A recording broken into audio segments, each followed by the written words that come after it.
voltamos com a Ana Cláudia, que escreveu uma história muito linda, várias histórias, e está aqui neste livro, a história da gelatina, que foi muito bem ilustrada. Olha aqui, ó, na página 13, é o livro Relicário, são vários autores, organizado pela Alana, daí vem a Ana Cláudia, o João, a Liz, a Patrícia, a Patrícia, Fernanda, Raquel Machado, todas contadoras de histórias que já estiveram aqui, menos o João, né, que um dia vem também. Também vem. E olha só a ilustração do Eric.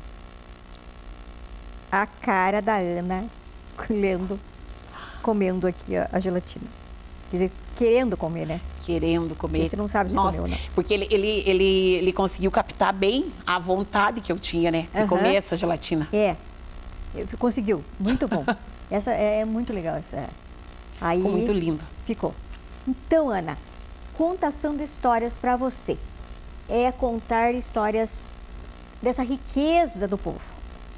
Eu acho, assim, que todos nós somos contadores, né? E tem uns causos, assim, que eles são muito bons. Merecem ser contados. Merecem ser contados. Todo mundo conta, né? A gente aumenta um ponto, dá uma enfeitada e adapta de acordo com aquele público que você vai contar, né? Mas sempre com aquele respeito à história original. Porque o conto popular é isso, né? Então, eu sou uma amante dos contos populares, eu também gosto muito dos contos africanos, mas aqueles contos, assim, os populares, sabe? Que você não precisa ficar pedindo direito autoral, tal. Não que eu acho que não... Tudo certo. Tá tudo certo. Só que daí esse eu posso contar e depois, de repente, o autor não vai ficar magoadinho comigo, né? Então, eu acho muito bom, muito bacana. Mas mesmo assim, você pode dar a tua releitura, né? Posso. Você pode incluir até uma situação da tua vida ali, que comparar, não tem problema, né? Você aumentar um ponto, né? Não Nós tem. Temos aqui Eu acho que tem história que, inclusive, ela pede para você pegar e dar uma adaptada. Por exemplo, no caso da morte da onça, aí quando está sendo o velório, aí você vai puxando as coisas que acontecem no velório, que você escuta, que todo mundo meio que fala, as pessoas vão se identificando e de repente elas vão gostando. A Ruth Guimarães, ela tem aqui essa Lendas e Fábulas do Brasil, foi uma coletânea que ela colocou, que ela ia também ter liberado. Eu comprei agora recentemente uma maravilhosa contadora de histórias, escritora. Ela foi lá e buscou, como você, ela é uma pesquisadora, né? Nós temos a Rosmari também, aluna da UAT, minha amiga, que veio contar aqui também, e ela também busca, ó, esse aqui, História do Jabuti. Então, quantas histórias do Jabuti que existem? Ela colocou nessa lista. E histórias de onça. De onça. Né? Eu adoro as histórias de onça. Ela foi lá, juntou, e aí? Que outras histórias vocês vêm colecionando?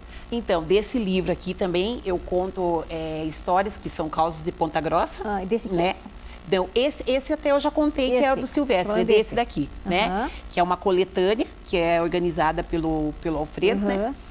Eu conto aí a Sombra Fantasma, conto como que surgiu a Capela Santana, conto a história de um lobisomem, que tem aí... Assombração, Panela de Ouro. Tem, nossa, porque são as lendas aqui de Ponta Grossa. E gente que contou. Que contou, ouvir. A Noiva do Buquê Maldito, que eu já contei na abertura de festival e tal. Então, esses causos, eles são muito bons, porque que nem o caos, que é aqueles causos de assombramento, que fica ali, a pessoa fica com aquele medo, mas ao mesmo tempo tem alguma coisa que segura ela ali na cadeira e ela fica ali, nossa, eu quero saber, né? Que é aquele negócio que depois você fica meio que com medinho, mas ao mesmo tempo tem todo aquele encantamento, toda aquela magia que te segura, que te prende. E o medo, eu lembro que minha mãe contava a história de assombração, e aí quando eu ia dormir, eu via assim na parede, que chovia, né, a parede de madeira, então eu via e escorria, e ali eu via os personagens das histórias.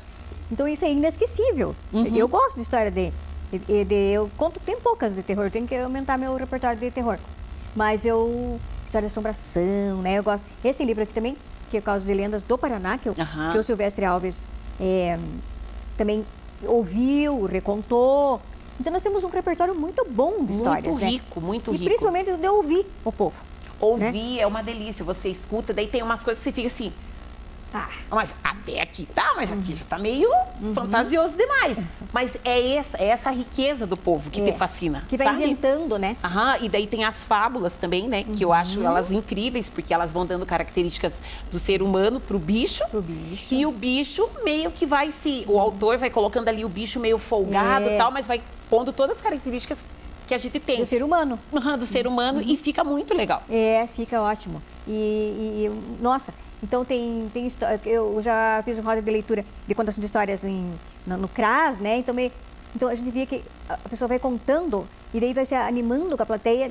A gente sabe que eu já, né? Vai aumentando. Vai aumentando. E daí é aquela história. Um conto aumenta um ponto, mas um conto puxa do conto. Porque daí todo mundo começa a contar. Eu também, certa vez, certa feita. Né? Então, quando você começa a dar margem, que você abre a abertura, nossa, fica rico. Essas rodas de caos tem que ser presenciais, né? Tem. Não dá pra gente fazer online que perde um pouco da graça. Tem, daí você tem um cafezinho, um chimarrão, né? E vai indo, né? E daí não tem problema ficar comendo, né? Você vai lá e pega um bolinho e come. Não, mas daí, não.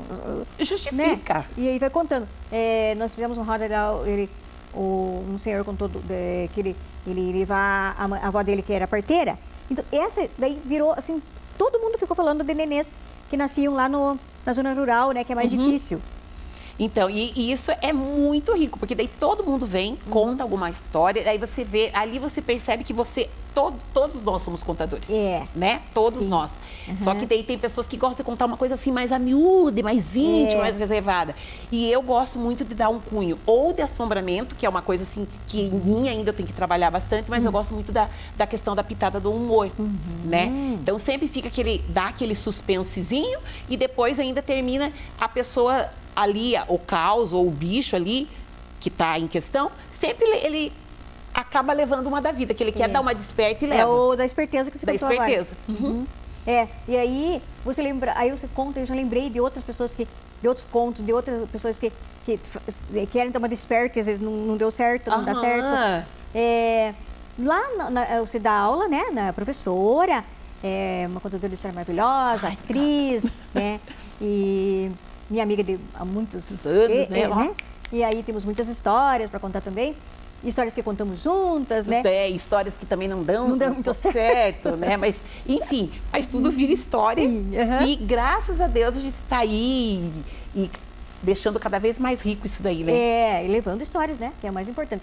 Lá na escola que você dá aula, na região de Itaiococa, é muito rica, né? Muito, muito. Lá tem muito caos. Meu Deus, as crianças contam.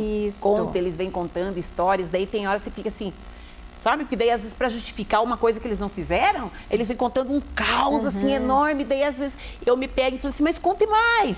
Porque daí eu quero fazer com que eles falem. Causa, né? Nossa, valeu, não fez o que era para fazer ali. Que lindo. Mas veio com uma outra história que me serviu. Nossa, que enriqueceu muito mais. Itaiococa é a região dos meus antepassados. Todos os meus antepassados, tanto do lado do pai como da mãe, eles estão lá, né? Já falecidos.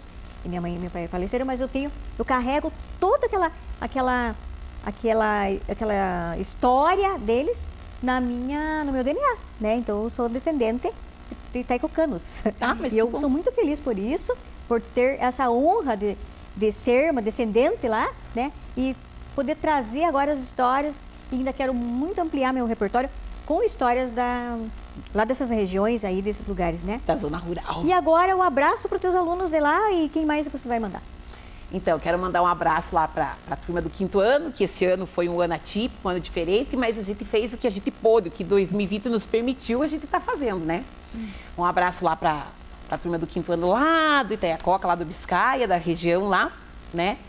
Um abraço para todo mundo que gosta de contos populares, para todos os contadores e para todo mundo que está aí ouvindo, assistindo o teu programa e que gosta de ler, que sabe que toda essa magia que a leitura, que a literatura nos proporciona, e a literatura brasileira é riquíssima. Então, é isso.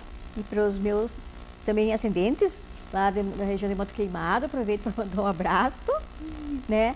E agradeço demais você por estar aqui com a gente, por ter aceitado vir compartilhar um pouquinho de tudo que você permite, que você promove aqui de contação de histórias, de contação de causos e valorizar a nossa cultura.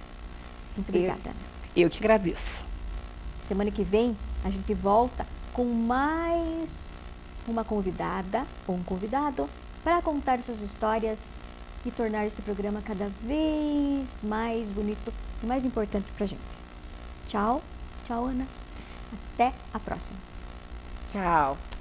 Obrigada.